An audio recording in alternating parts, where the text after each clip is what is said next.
Yeah, ready? Hello everyone, I'm George from Ireland.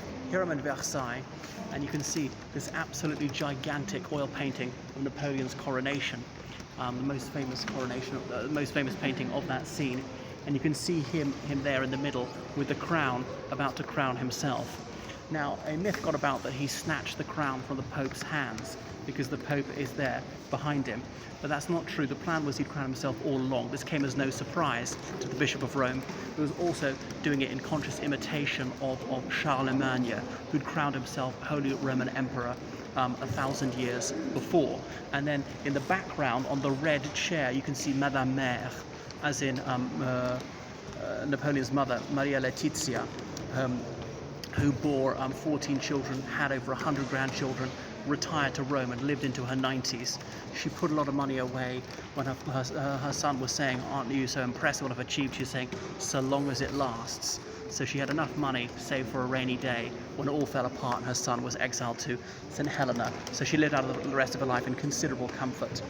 Anyway, you can see here one of his scenes, the Battle of Abu Qir, in 1799, fought in Egypt. Egypt then being part of the Ottoman Empire, but had been effectively independent under Mameluke for a long time. This odd group of soldier slaves who effectively ruled Egypt for centuries.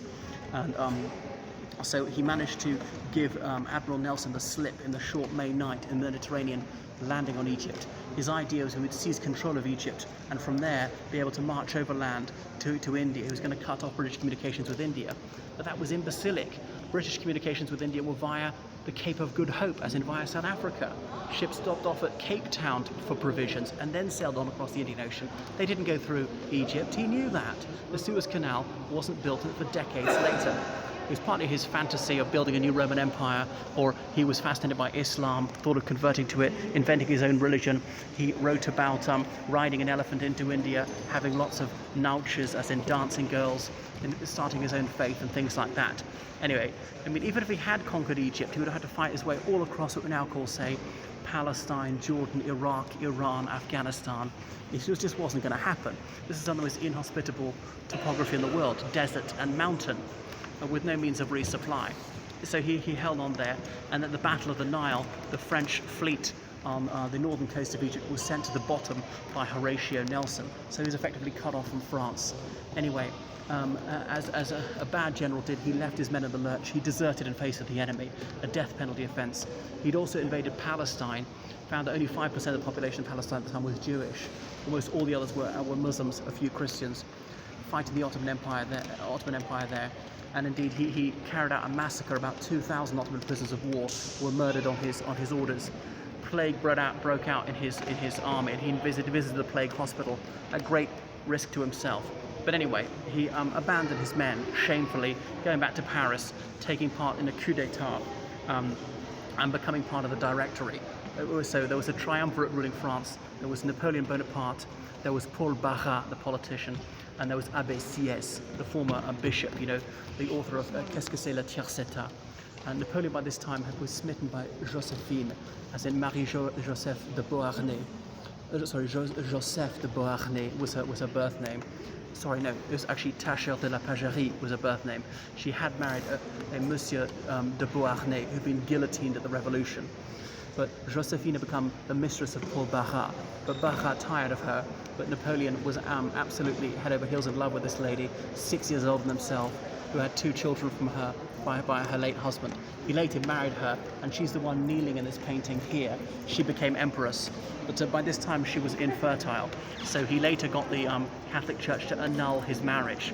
Now, the French Republic had gone to war against the Catholic Church in the 1790s. Indeed, it outlawed Catholicism, introduced the cult of the Supreme Being, a new religion, a supposedly rational religion, having these nubile ladies paraded around to represent goddesses of various virtues, and the goddess of reason, worshipping the Supreme Being.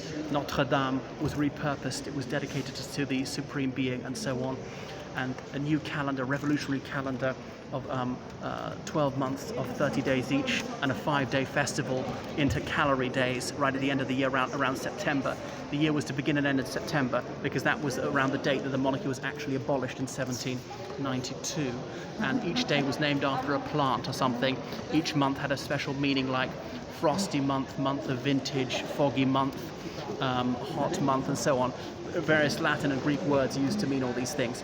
But the idea is, and there was a week of 10 days, you wouldn't know when Sunday was, you wouldn't know when the religious festivals were, to make it impossible to celebrate Catholicism, because of course festivals were so important to that type of Christianity. It sparked a big royalist and religious rebellion, especially in La Vendée, western France, near Brittany. And royalists were rebelling in the south, and that's where Napoleon made his name at Toulon as an artillery officer, because he could calculate the right trajectory to which to land the cannonballs on the jetties to prevent the British landing more troops and helping the French royalists. Anyway, Napoleon, he was one of this triumvirate, the Directory. Later, there were 3 consuls, each man was a consul in the Directory. Later he became first consul, more important than the other 2. Then he was first consul for life, then he was sole consul, using that ancient Roman title consul. Then, after in the Roman Republic, they didn't have kings. The top title was consul, but remember they had 2 consuls at one time in ancient Rome.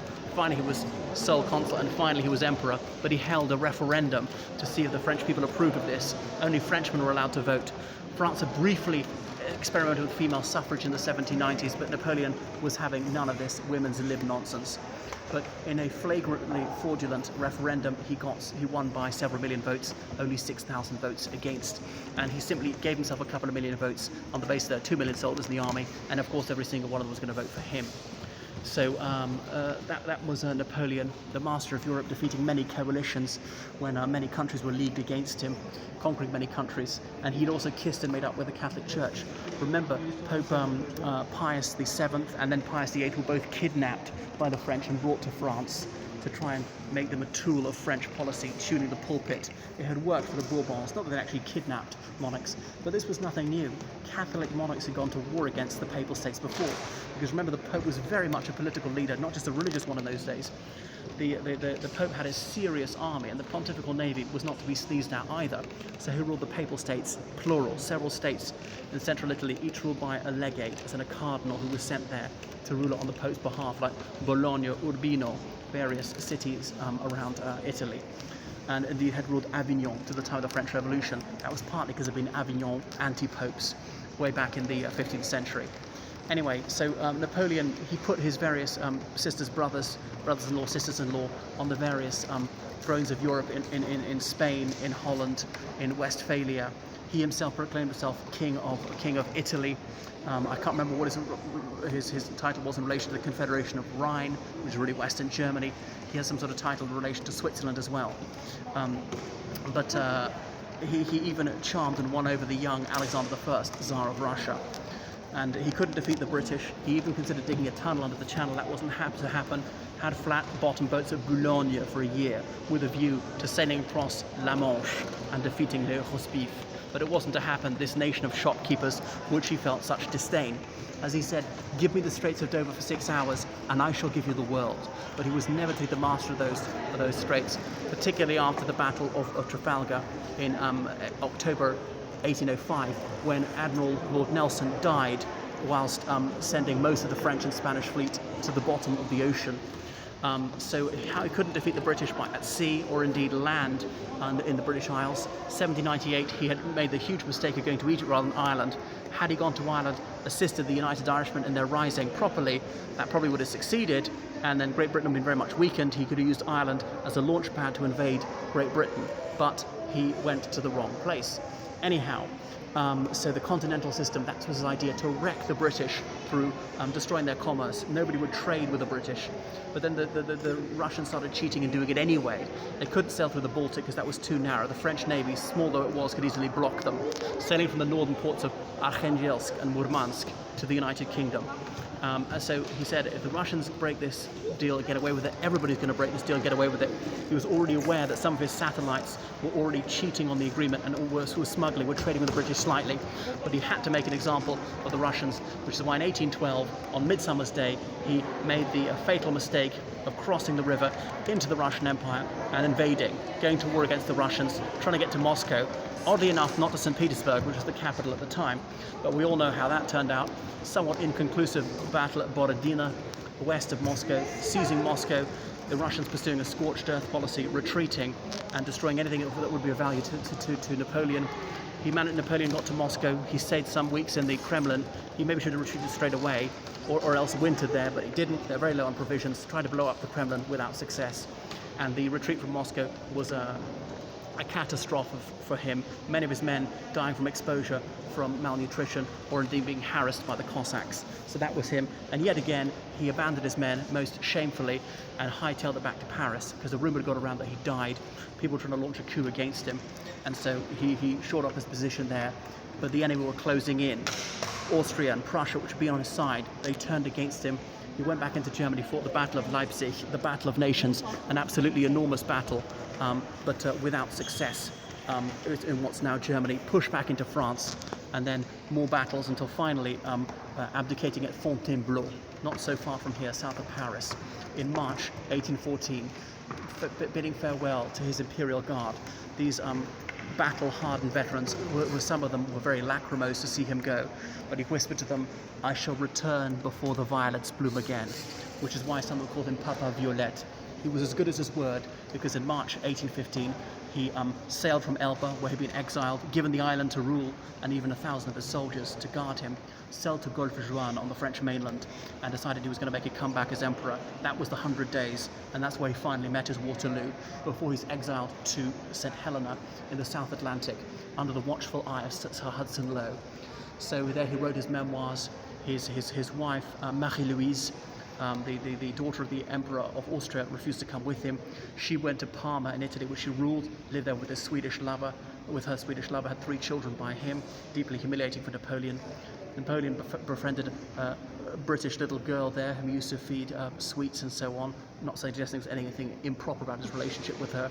He died there, was buried there, but decades later, the British government, in an attempt to curry favour with him, had his mortal remains repatriated and buried with great honour at Les Invalides. So he'd had a number of mistresses, had some children with them. One, his natural son, was later actually made ambassador to the court of St. James in the 1840s. His son, with Marie-Louise, he called him the King of Rome, but he also had the title of Duke of Reichstadt city in what we now call the Czech Republic. But he died at the age of 21. L'Aiglon, Napoleon had affectionately called him, as in the little eagle. And some Bonapartists thought that the dynasty would be revived, but it wasn't by Napoleon's son. It was by his nephew, Napoleon III. Napoleon II, supposedly being Napoleon's son, the Duke of Reichstadt, the one who died at the age of 21. Well, that's just a little bit about Napoleon Bonaparte, a most astonishing historical figure. And you can see here they got some weapons and suits of armour, such as the Mameluke or the Ottoman troops would have used at the time. And we see all these Levantine figures they're fighting against, some in a state of semi-undress. I'm not quite sure why. Here he is presenting eagles to his various regiments. He's redolent of the ancient Romans, a conscious imitation of them, using the tricolor of France. Though he wasn't a revolutionary, really had no ideology, was a complete charlatan and an opportunist, rewrote accounts of battle several times to really magnify his own role. Though he was unafraid of death, the Battle of Lodi in Italy, had exposed himself to fire, was tackled to the ground by one of his officers saying, "Sire, you'll get yourself killed." So he was never a corporal. Don't let people tell you that. Okay, he was always an officer. He was just affectionately known as Le Petit Corporal, because at one battle he'd insisted on personally sighting the cannon, which was the job of a corporal. He was always higher than that. And Petit is also affectionate. He wasn't particularly short. He was 5'4" in French feet and inches, a French inch being bigger than a British inch, as in 5'6" in British measurements. So he was bang on average for the time. So no, he wasn't short. Anyway, no children of Josephine, which is why the British mocked him, not tonight Josephine, suggesting he had a low libido, he was misogenerative or something like that. But that's not true. He was philogenerative in his impulses and fairly fecund. It was just that she was barren by that stage in her life. Well, that's enough about Napoleon Bonaparte. So please book online lessons with me in history and all sorts of other subjects. Follow me on Twitter and Instagram and Facebook. Subscribe. And let me help you with your essays, your dissertations, theses, interview practice, CV, that's resume, and so on. I'll be your tour guide in Londonia. Goodbye.